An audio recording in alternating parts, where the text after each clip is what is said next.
Hey, welcome back to the Flamingo Advantage podcast. I'm Katie Hornor, and I'm back with another exciting guest today. This is someone that I met 6, 7 years ago. I volunteered at one of the biggest social media marketing events in the world and was able to be under his influence, see the kind of magic that he creates with his unforgettable experiences. And I'm so excited to introduce you today to someone who is an author, a pastor, a musician, many, many things, but none the least of them is Director of Experience for Social Media Examiner. We're talking with Phil Mershon. Phil, I'm so excited to have you with us today. Thank you, Katie. It's hard to believe it's been that long since the first time you came to the conference, but thanks for having me on the show.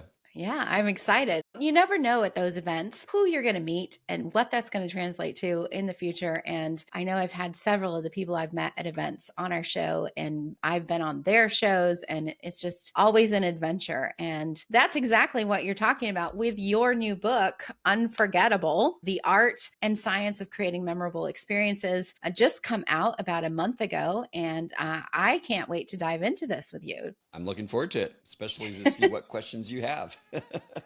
Well, I love experiences. I love throwing a good party. I love hosting mostly virtual events. We do in person for our clients. But one of the things that you talk about here is creating things that people won't forget.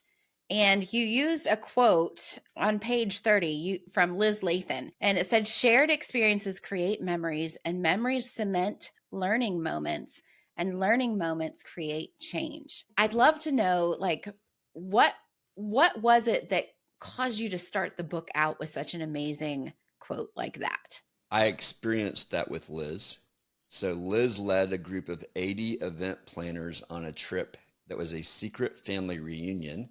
We met in New York City at the TWA hotel. And when we got there, we had been told, come with a valid passport. And they gave us a list of things to pack. And they said, we'll tell you where you're going when you get here. And so we got Wow. to the TWA hotel and we found out we were going to Tuscany in Italy. And we flew on a plane where we had to stop twice on the way there because it was too small to fly directly. And so, like, 14-hour flight plus 4 days there and 14 hours back home. We got to know each other. So that experience caused me to want to quote that, because that is exactly what happened. We'd had all these shared experiences, things that you would never do. Went truffle hunting. We're picking olives. We were making bread and pizza. We were doing all these things, as well as having really healthy conversations about the event world. And so some of those people, including someone I just met with today, are friends, and Liz is a friend. And that all happened because we did these things in community that you wouldn't normally do. You know, Yeah. because we were together for 6 days, we did a lot of things together that you wouldn't normally do at a regular event. So I think those kinds of experiences that we can create, and that's not always possible. That's obviously very expensive to do that, but there's things we can do at all the different experiences that we are designing that give people the chance to enter into community, to do things that they wouldn't normally do, to combine things together that they might consider ordinary, but when you do them together, it becomes extraordinary and therefore memorable. And it changes lives. Like she said, you come away Absolutely. a different person with different relationships and outlooks and perspectives and Yep. opportunities because of it. Absolutely. Yeah, I love that. One of the things that we talk about, particularly with marketing on this podcast, is creating an experience for our folks, even in the marketing up to whatever it is that we're Mhm. doing. In your case, events. In our case, sometimes it's events, sometimes it's a launch of a course or a book or something like that. But what are some of the ways that you found that you start creating an experience even before they get to the actual event? One of the things I've found to be super important is to start building community as soon as people are ready. And, some people aren't ready to do it 6 months before an event, but I find somewhere in that 60 to 90-day window before an event, they are ready. They're starting to make their plans. They want to plan their schedule. And one of the things, if you're going to an event where you don't know anyone, it's so super helpful to have some plans to meet up with people so that when you get there, you've got a sense of, okay, there's already a little bit of community. So whether we've used a LinkedIn group, a Facebook group, or a mobile app, and we've done all the above and sometimes combined those things together, we try to get people talking to each other and connecting.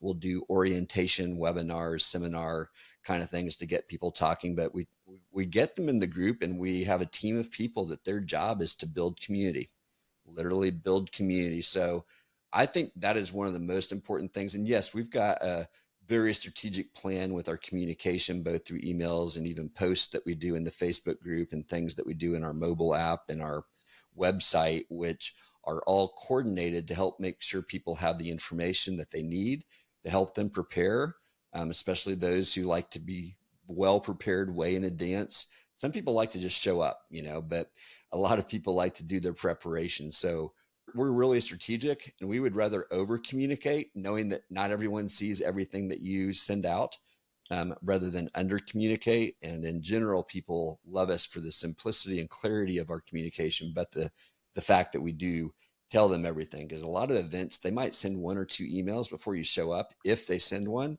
And that usually either is like a data dump. There's way too much in there and you don't know what to do with it, or they haven't really told you the things that you care about. And all of that's outlined in the book. You guys, if you're listening to this, we're talking about Unforgettable, the art and science of creating memorable experiences through events primarily. And Phil has got all kinds of charts and graphs and planning things in here, lists. And I was looking at it, and what came to mind was like a wedding planner book, because, in planning a wedding and planning a live event is very similar in that you're creating an experience, and there's so much that goes into it behind the scenes. If you've never done it before, you really need a planner, and this is an amazing guide. You can pick yours up at philmershon.com or wherever books are sold. We're going to have those links in the show notes, of course. But when I was reading through this, what stood out to me, Phil, was chapter 14, where you're talking about becoming the only one, finding your secret ingredient. And in our Flamingo language, we talk about how flamingos all look the same. And yet the way they tell each other apart is by their own unique voice. Every single bird has their own unique voice, and they recognize one another, not by what they look like, but by what they sound like. And so we can be, similar to thousands of other people in our niche, and yet we are our own unique voice that others are looking for and looking to connect with. And so when you're talking about becoming the only one, I always say there's tons of people who can do what you do, but nobody does it like you do. And this chapter really resonated with in terms of finding that secret ingredient, finding that flamingo advantage in your niche or your event or your launch or whatever it is that you are creating. And yes, doing what others do, because that's how we know it's a marketable thing, and yet making it your own and making it unique. Talk to us about some of those secret ingredient preparations there in finding your uniqueness. Yeah, and I'll back up for half a second and just say that the core analogy in the book is I talk about an event is like baking a loaf of bread. Anyone with the right recipe can bake a basic loaf of bread, but to make an amazing loaf of bread, you need to understand what each one of the ingredients are, how they work together, how to package it together, and the process that's involved. So once that's true, and now you've got something that's really unique, now you're saying, well, what is that secret ingredient that's going to set it apart from every other loaf that's out there? And I think it's very much like your flamingo advantage. You need to understand who you are collectively as an organization, who you are individually as a person. One of the things I love to say is that if I gave 5 speakers the same title, the same outline for a talk, maybe even the same script, I still know I'm going to get 5 completely different talks, because the way that they're going to approach it, the way they will present it, as long as they make it their own and don't try to do it the way they think I want it done, but as long as they make it their own, it's going to be different. And so the same thing is true about events, and we need to lean in to those strengths. So you need to understand who's on your team. What are the strengths? What are the weaknesses of the people here? Do we have any special talents? So one of the things that we discovered early on, and I'm a musician, and we're going to talk about that a little bit later, I think. So we've always had live music at the event because I've been a worship pastor for most of my life. And so from the very first year, we had live music as people are walking in. I didn't want to do canned. I felt like, everyone does canned. Let's do live. But then we discovered after a couple of years that we have all these people who have a background in music theater, and not just like, community or high school music theater, but actually professional, like, guy who has his master's degree in opera and has performed all over the world, a lady who performed on Broadway, actually two different people who performed on Broadway. And so we started asking ourselves, well, what does that make possible? We need to lean into that as opposed to ignoring it. And so we had a lady who had been a marketer on Madison Avenue, and she has a brother who is a musical writer. And so she's done a lot of lyrics. So she ended up writing a score, and we put on a parody musical. And we did that for 5 years in a row. And I think you were there one of the years that we did that. And so, Mhm. and we've written custom songs because I'm a songwriter, and I learned to co-write songs so that we had great things. So we've has a really good eye for graphic design. So our graphics and flavor of the event is very colorful compared to somebody else. And so you're going to walk in and say, oh, that's definitely a Social Media Examiner product. And you should say that when you walk into an event. It should feel like this belongs to the person or the brand that's behind it. I love that. And so many things there to pull out. Like I love the music and making it unique, making it your own. Have the consistency of the branding too. I think that's really huge. We've done lots of different themes at our events, Mm. but we always have the flamingo in there as like the through line, right? The thing that makes it ours is throwing that flamingo in there. And seeing you guys do that too has been a great example. What would you say? You talked about in this chapter combining the known to create the unknown. Can you unpack that a little bit for us? The best way I can describe this is to talk about the Savannah Bananas. If you're familiar with them as a baseball team, do you know who they are? They're Yes, all yes, I do. over Instagram and TikTok. So Jesse Cole's the CEO founder, and he said our aim is to do things that have never been done before on a baseball field. But it's not that they've never been done before. So for example, if you go through TikTok, you're going to see pictures of a guy on stilts batting at home plate, and the umpire's up on a stool behind him so he can see it. It's like, well, we've seen people walking on stilts, but you've never seen someone do that on a baseball field. He's got another guy who is a rodeo cowboy from Oklahoma who is also a pitcher.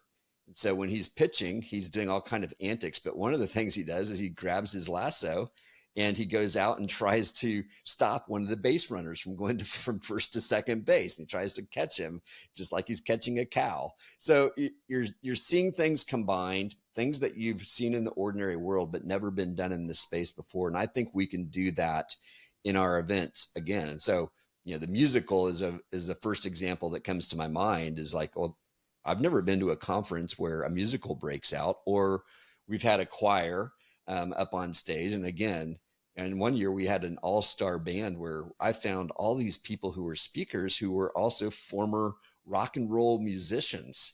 And so we formed a band with all these speakers and said, that's probably never been done at a marketing conference before. And those are just some examples of things we do. We do social karaoke every year, but with a live band. And we end up finding out we've got some amazing singers who are in the community who probably could have made it, but decided they wanted to be marketers because they wanted a regular job with predictable income. So that's what I mean by that is, we're all Christians here on this podcast. And so I don't believe there's anything new under the sun. And we are little creators in that we mimic God in the way that we create. So we really aren't going to ever come up with anything that's never been done before. What we're always going to be doing is saying, well, let's look at something that God has done and how can we copy that and adapt it to the place. That's what we get to do, is we get to take things that God already made and make new things.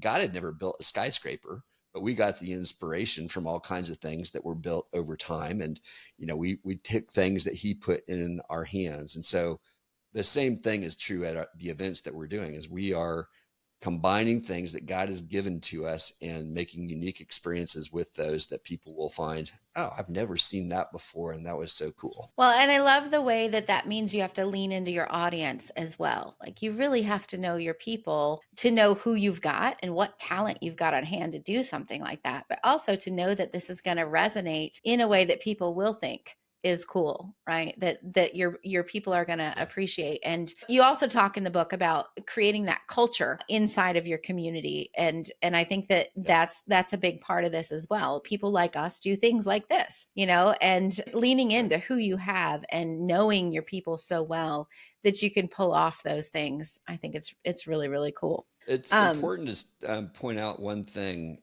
Our goal here is not just to do cool things and not just to do things that people might share on Instagram or TikTok. Our goal is to do things that really will stand the test of time, that will become, I use the phrase unforgettable, and it could become a throwaway, but you want it to actually change someone's life. Like we're not, mhm. I'm going to back up for a second here. There's a German psychologist named Ebbinghaus who created the forgetting curve.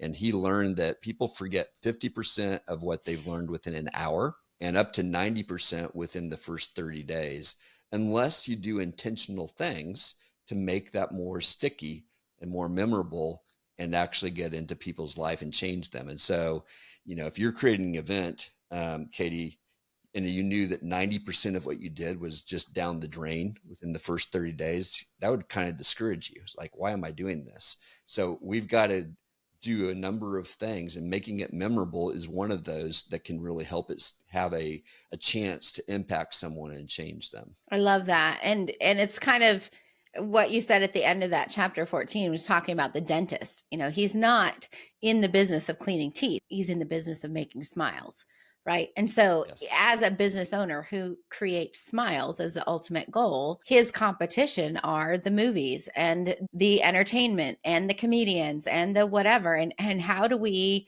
be memorable? How do we make this an enjoyable experience for them so that they remember what's important? And I think that's a great question kind of to end with here today, is like, what business are you in? What is the ultimate goal of what you're doing? And then how can you stand out and make it memorable so that the people don't just get to the goal, but also enjoy it and remember it?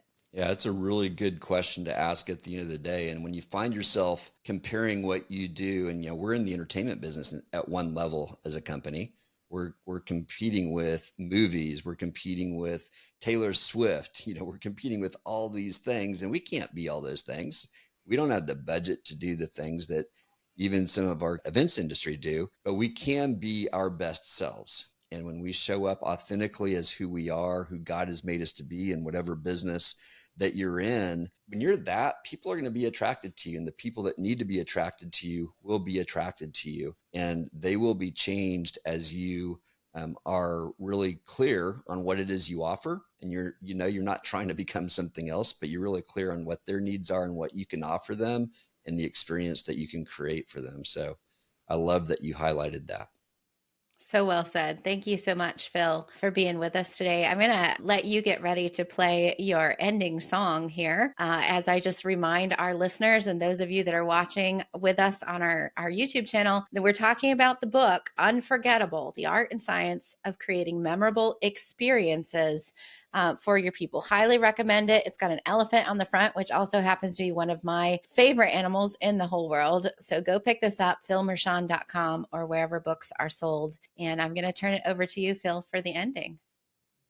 All right. So I'm going to ask you two questions. One is, what's one phrase or word that stands out from either reading the book or this conversation that we've just had? I think one is, what business are you in? How can I make this unforgettable? Okay. And when you think about the sound that a flamingo makes to distinguish itself from every other flamingo, what do you notice about that sound?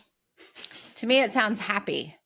I love it. I love it. All right. So we're going to be a happy flamingo who is really clear on what business they're in, and they want to be unforgettable and make an indelible mark on their world. So this will be an attempt at creating a in the moment song. Never thought about this before, never even tried to be a flamingo, so I don't even know what they sound like, but this will be um, a, a moment for everybody. This is creating hopefully a unforgettable and hopefully unforgettably good experience. So here we go.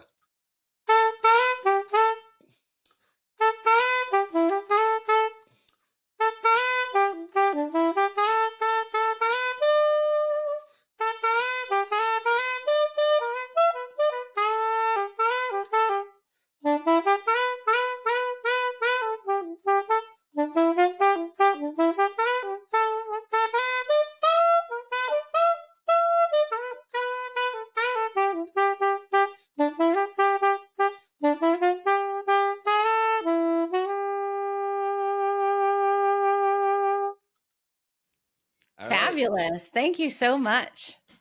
Oh, thank you for having me.